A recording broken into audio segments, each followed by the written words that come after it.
What's up, bosses? Welcome to About Her Business, the podcast where we leave all the gossip at the door and get straight down to business. I'm your host, Jonte, and today we have the owner of Zaye's Image, Miss Zaye Alex. Now, Miss Alex has taken over the cosmetics industry, and she's built a unique brand to help women feel confident and beautiful within themselves. And she's here today to help us check the foundation on what she means business. So, ladies, grab those cups and those notepads and let's get down to it. The meeting is now in session. Welcome, Zay. Hello. Are you ready to get into it? Yes, ma'am. Let's go. Can you share us a little bit about your journey and what originally inspired you to start Zay's Image? So I actually started Zay's Image around 2018. I was a junior in high school.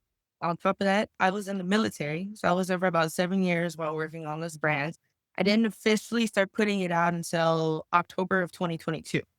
So what kind of got me into making my own cosmetic brand, I have a lot of issues with makeup having a lot of extra chemicals in it, and I have psoriasis. So, being a Black woman trying to find your own complexion that would work for your foundation and products that'll dry your skin out. I had a hard time trying to do that. So I'm a lip girly. I love a good lip liner and a good eyelash. So I started with that and it took off.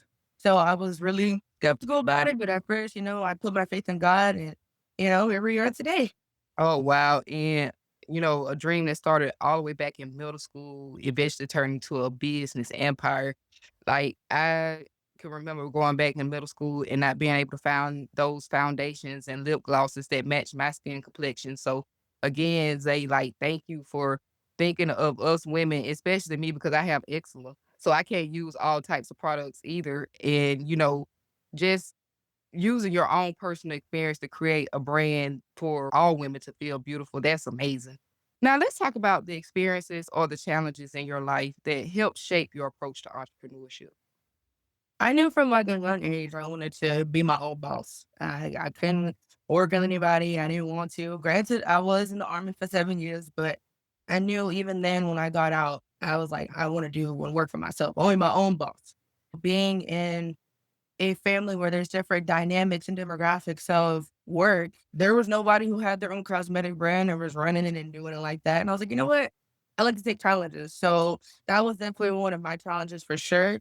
I had a lot of negative comments of, oh, why are you doing it? You're wasting your money, you're wasting your time, it's not worth it. But, like I said, I just kept going at it and it's been almost 8 years and, we're still evolving, we're still growing and we're in 4 different stores right now. I also have my TikTok shop up, Amazon storefront, my own website, and Instagram and Facebook where everybody can purchase my products. Wow. And again, because when you think military, you think discipline, you think structure, you think, one to work that 9 to 5, but you took a different route as a veteran. You've evolved this cosmetic brand to multiple brands like Morphe and, TikTok, as you said, collaborating with those. So let's talk about when you were starting out. What was originally your business plan and how did it evolve over time? So thought about the name Zay's Image was actually not supposed to be the name for my cosmetic brand. That was actually for my photography brand, which I still run to this day. But I was just like, I didn't at first, like I said, I was young. So I'm like, I didn't know what I wanted to do. I was like, okay, do I want to keep continuing working in photography? Do I want to just, put that to the side and just focus on my military career in school? So starting out Zay's Image, it was kind of like I like to write things on paper. So I'm more of a hands-on visionary person versus just kind of my thoughts are everywhere. So when I started the logo all the way down to each product, that's me. So no help, no nothing. That was just me kind of going off of it, taking something I like, taking something I don't like. Cause when I first started with my logo, it actually wasn't the one I was carrying. I didn't really like it. So I kept changing it like 5, 6 times. Like, okay, like I'm a perfectionist. So until I like it and I'm thinking, okay, can I see my product in Target? Can I see my product in Sephora or Ulta? If it wasn't giving that, I didn't want it. So that was kind of like where I got my visionary and ideas from. Absolutely. And you just gave pretty much a lot of entrepreneurs beginning steps, which, it starts off with the logo and then the products, which, you have to find that best option because Mhm. it literally is your name and it's literally your reputation that you're putting out there. So you definitely hit on a key aspect as far as explaining to our audience how most entrepreneurs think starting out. Now, you've talked about Zay's image originally being for images, but you seem to still combine that with your cosmetics and y'all hair extension brand. So how were you able to combine all three together? So I combined all three together, since Zay's image represents, am I image? Who are you? Who do you want to represent? In my hairline, Inche Extensions, I actually started that last year around April. It so correlates to your image. Your hair is your crown, especially for, our young black women. And it's like I said, it's hard enough just trying to find your own complexion and cosmetics. Then go into hair, it's like, okay, I don't know, like, what product do I use? What hair do I use to fit your image and what you want to look like? And then with my photography and digital editing, you've already created the image. So let's go ahead and perfect it and make it to you. Oh, I love that. So you created basically a one-stop shop. Literally, you can get the makeup done, the hair done, and then literally just walk right across the street or right next door and get the pictures taken for that perfect portrait. I mean, I love the setup and I think it's quite unique because I don't think there is anybody else out there that's doing what you're doing right now. Hmm. Oh, no. Now, I want to talk about some hurdles because, when we're sitting here and everybody's going, Zay has that perfect image. She knew what she wanted to do ever since middle school. She knew she didn't want that 9 to 5. So let's talk about some of the biggest hurdles you faced when you originally launched Zay Image and how did you overcome those? Definitely for one would be the financial point. I didn't really know about grants. I didn't really know about high yield savings accounts. I didn't know about anything. I just started, okay, I'm going to save up some money and then kind of go from there. And that was kind of, I wouldn't say it's the worst thing to do, but to look at your resources and there's so many grants and so many opportunities, like you don't even need to use your money to start. That was kind of a hard thing for me because again, I was young, I was in the military, so saving up as much as I could while trying to produce this product, while trying to run two other like, brands of my own, I was kind of feeling like I was stretching myself thin. And I ran into actually two people throughout my entrepreneur journey. Shout out to Mr. Will, because he actually taught me, the fundamentals and all the grants and stuff that you can get. And I was like, oh, you can do this.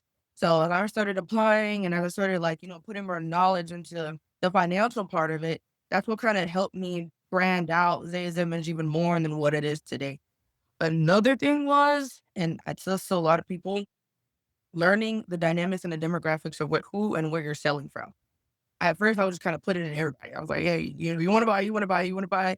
I didn't have a pitch. I didn't have kinda like a sale, entity of what I wanted to do. So, at first, I'm just like, "Hey, I don't want people to buy it."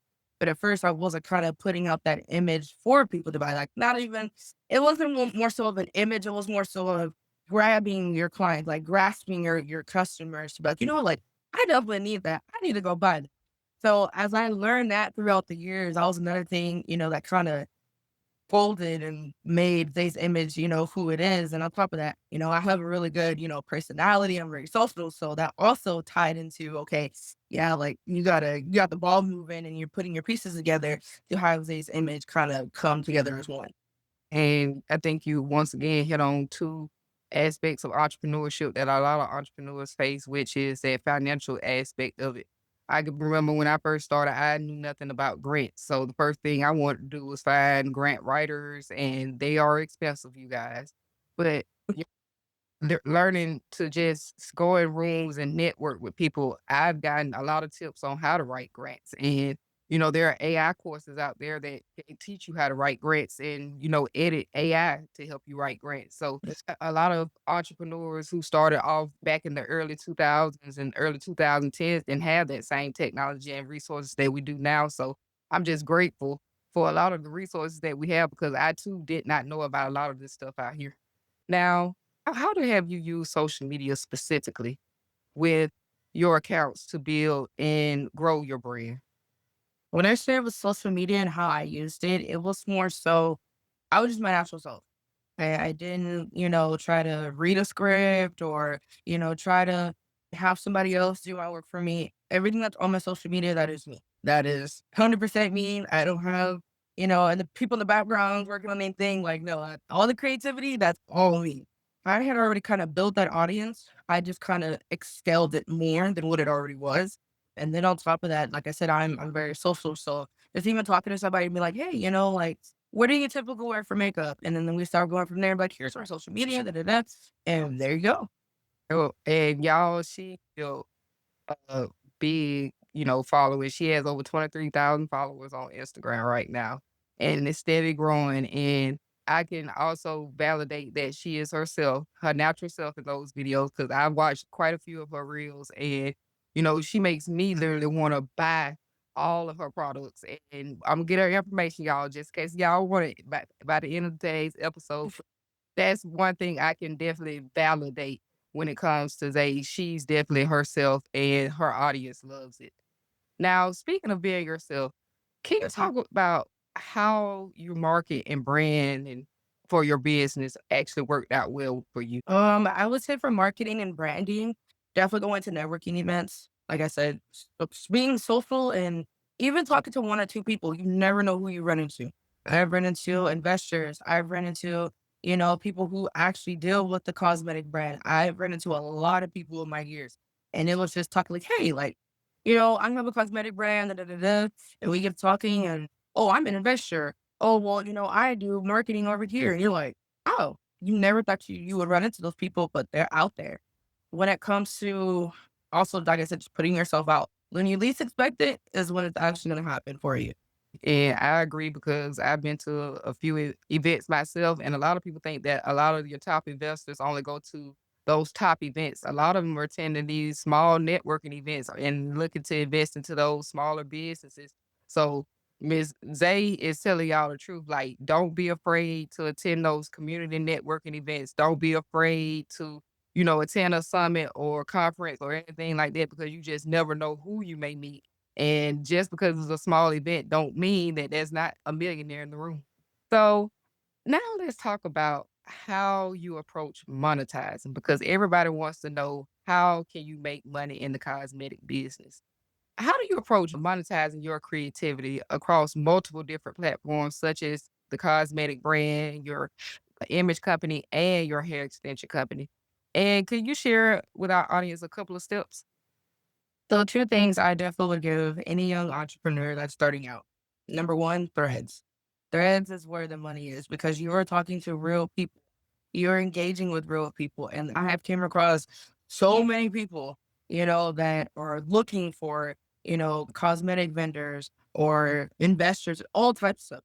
Even I have one in August. They wanted me to do a vending for their summertime smash. And I'm like, how many people is it? Over like 3,000 people. So I didn't expect it. But what did I go to? I went to Threads because Threads is where it's at. Also, I use ads. So ads is another way. Google Ads is where you can definitely, make your money and monetize. Because a lot of people that you think won't see it on Facebook, Instagram, Thread, YouTube, they see it. And if you can grasp your audience in 3 seconds, because that's pretty much all it takes, you definitely can monetize off of it. I'll be a person to let you know that that Threads is a gold mine because majority of my guests, they literally came from Threads, y'all. Just making one post and people, they literally flock to it. So if you're looking for sustainable and a group of people that literally would invest into you, Threads is definitely that platform. I used to think it was Facebook, but Facebook is slowly dying down. Now Threads is where it's at, y'all. Go to Threads if you don't have one. Yeah. So let's talk about because when it comes down to being an entrepreneur, we definitely rely on references and customer feedback. What role does customer feedback play in shaping your products and your services? Customer feedback is heavy. I definitely take a lot of pride when my customers are like, I love your product. I've had so many people tell me, especially when I first started, because again, I was skeptical. I was like, I don't know if I want to do this. Like, what if it doesn't work? But I've had plenty of people who are like, your lip stain, which is my matte lip gloss, does not come off at all. And it's a 12-hour wear. It doesn't feather. It's a matte and I have a glossy version. with the lip liner and it does not come off at all. I was like, "Really? For sure?" They're like, "Yes, like, I need to get more." I'm like, "Okay." Another thing I definitely would say when it comes to any product that I make, any even if I meet somebody out, they've always told me like, "I your product is just so good. Like, how did you start it?" And, giving them the full gist and insight of what I really do and the team that's behind me. Like I said, it takes a village, and I started by myself for a good 5 years. I didn't really start getting an ambassador team until 2 years ago. So even just putting that out there, engaging with your customers is definitely like key because I want to know the good, I want to know the bad, I want to know the ugly, I want to know what excited you, what did you like from the packaging, all the way down to when you opened it, all the way down to you got to the end of the product. Like, I want to know everything about it. So, and engaging with your clients and your customers to me is definitely important. And, just hearing about a 12-hour lip gloss, that in itself sold me because I love me a good matte lipstick. So I'm gonna need your information, Zay. I got you. So now, when we entrepreneurs, when we start a business, a lot of it is through our own personal creativity and our own personal visions. But we also have to balance that with, being the CEO and the operations and of course the finances. How have you been able to balance all three of those things? Honestly, if I'm gonna give my good answer, I don't even know. It's all about the grace of God. I'm telling you, because just like I said, even starting out with the financial part, doing the editing, doing the content, pushing it out, and it's just me by myself. I'm like, how am I doing this? Because I'm pretty much wearing all the hats from, investing all the way down to just pushing out the products and, shipping it out and all of that. That's pretty much me, so doing that took a lot. Even while I was in school and I was working and I had finals going on, I still made sure that in the holiday season, because especially during the holidays, all my orders are going out. All my products were good, and I still passed my classes. I still made it to work, and my business was still going good. Yeah, I agree with that because I say the same things. I say, how am I running 2 podcasts, writing 2, 3-page papers and in 2 classes and still being able to run a blog, and it literally is through the grace of God. It just literally taking him along for the ride, y'all. You'll be able to overcome everything in life, honestly, not just being an entrepreneur, but being anything in life. So I'm definitely in the line with you on that one. But I also, I have to add to that because, even though you put God through it, you also got to do the work. So if you don't do the work, you're not gonna see the results because God can only take you so far. He's like, "Let him push you to the water. Now go ahead and go forth and prosper." So Got to stay obedient to the call, y'all. Like, if you asking for it and he gives you that door, you got to stay obedient to the mission and do the work. yes. Yep. Now, I want to get some advice from you. What advice would you give other women entrepreneurs out there who are trying to launch a multifaceted brand? Take your time and don't give up. I love Take your time because there has been times where I'm like, look, I need to put this on pause. It's too much. I need to work on one thing. And then once that's good, I'll go back to the other one. Don't be in a rush because even these companies that are out here that are big mobile brands, they took their time. They took their time and they perfected their craft. Definitely take your time. And on top of that, don't give up. Because again, there have been plenty of times I've been sitting there 2, 3 in the morning, like, why am I doing this? Where is this getting me? And then after I've said that and I keep continuously putting in the work, boom, I got 2 articles, in a newspaper. Boom, I'm getting recognized for my own work. Boom, I'm being put in for, all these vendors and stuff like that. So it's just consistency. When you think that it's done, when you think that it's over, it's not. It never is. My 2 key core, advice to anybody that's in entrepreneurship. Stay consistent, don't give up, and take your time. And I love that because it does. I mean, a lot of people quit after, a month and they're not getting all those likes and views everybody else is getting. And, you do have those people that can post a video and go viral immediately. But I'm telling you, it literally takes that confidence of it, believing in self, believing in the mission, believing that it's going somewhere. And eventually, like Zay said, because it's happened to me as well, I've thought, why am I doing this? And the next thing you know, I'm getting, media invites. I'm getting article interviews and I'm getting steady getting applications from guests. So it's where you stay true to it. I promise you, it's gonna come, y'all. Let's talk about a moment where you truly felt empowered as a business owner or creator. So it was around, I'll say maybe late 2025. I got real sick. And I was just like, who's gonna take over my brand right now? I'm not physically able to do it. And I ran into a couple of people who actually had their own what's called social network. It was called the Houston Millennials. And I ran into them and I remember walking in. I mind you had no stress at all. I was like, you know what, I guess I'll just go ahead and go, look presentable. When I tell you, it was so many people who were entrepreneurs, so many people who were, encouraging me, like, your brand is really good. I like this, I like that. Maybe tweak this a little here though, and then boom, you're good to go. Like you have that path, you have, that niche that you built for yourself.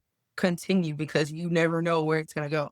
And I remember going back home and I was like, hold on now. I stayed up that whole night. Stayed up that whole night and worked on my summer collection and my winter collection.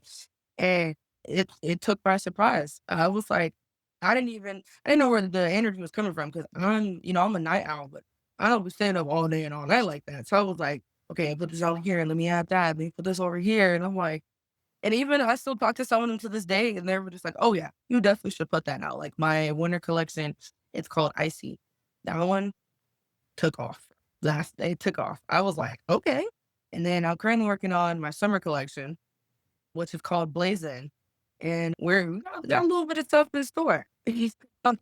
And I'm excited because I mean, again, you hit on another point of just, walking into those rooms and then other people feed into you that will help you build a confidence and help you keep going. And it does help you start coming up with different ideas. That's literally how I ended up coming up with my mental health series, just by starting off talking about my own life and, hearing feedback from my audience at the time or what they were going through. It opened doors for collaboration, partnerships, different series that brought in different other audience members. So you're definitely right on that. And I mean, it empowers you and builds your confidence and brings in money and people, but at the same time, is where your vision is actually starting to come to life. Now, let's talk about how do you view your brand a few years from now? What do you see evolving over the next few years? Let's see. A few years from now, I would say 5 years. I normally give myself a 5-year timeline. I definitely would see my brand scaling to these bigger, stores like Sephora, Ulta, more, definitely be in those areas. Definitely would like to start doing a lot of collabs with like other entrepreneurs who have their own cosmetic brand or even with more if you may never know. So definitely with that. And y'all, I called it Morphe earlier, but it's Morph. I always have called it that because of the E. But Me too. Me too. and you put it on the crazy thing about it is I'm actually wearing their foundation right now and I still messed it up. So so they thank you for correcting on that because when it comes down to cosmetic brands, they do have these unique names and it's very important that you do get the brand name right because you do have some out there that do sound alike or do have some of the same spellings. Definitely make sure that the person that's saying your brand is saying it right, y'all. Sadly, we've come to the end of today's episode, and we always leave with a legacy. And I'll give Zay a couple of minutes to think about this. When we think back, what do you want to leave as your legacy? As my legacy, since the brand is, I am just an image. My image is pretty much what I built, what I've instilled in myself, what I've instilled in, other young entrepreneurs, what I've instilled in my sister and anybody that's around me. Any, type of motivation that I've given, any words of encouragement that I've given, it's part of my image. It's part of what I built. And I want people to see this as just something that she put her blood, sweat, and tears in. This is something that she put her work. This is like her baby. I take it with pride and I take my image as pride. And I want everybody to remember me as this was her legacy. This was her image of who she is, who she maintains to be, and who she is in the afterlife. Sadly, you guys, our time has run short today with Zay. But as I promised, I'm going to get all her information. Let us know where we can find the cosmetics. Let us know where we can find the hair extensions as well. Let us know all information. So for my cosmetic brand, it's ZayeZimages, and it's all platforms. And with my hairline, it's Inche Extensions, INCHEEXTENSIONS, and that's on all platforms. And don't forget to let everybody know about Zay's image and what you got going on over there. So we do have our summer collection called Blazing, which is coming out July 2nd, 2026. So guys, stay tuned and be ready and be a part of the image. And I will be leaving all of that information down in the description box below. Any last words before we adjourn today's meeting, Zay? Guys, stay brilliant. And ladies, with that, today's meeting is now adjourned. Thanks again to Zaye Alex and Zay's Image for coming on and offering all her insights. And you be sure to subscribe to About Her Business wherever you receive podcasts so you never miss whenever we upload. Also, leave me some comments down in that comment section on which industry you think I should interview next. Until next time, keep your goals tight, that circle tighter, and that bank account growing.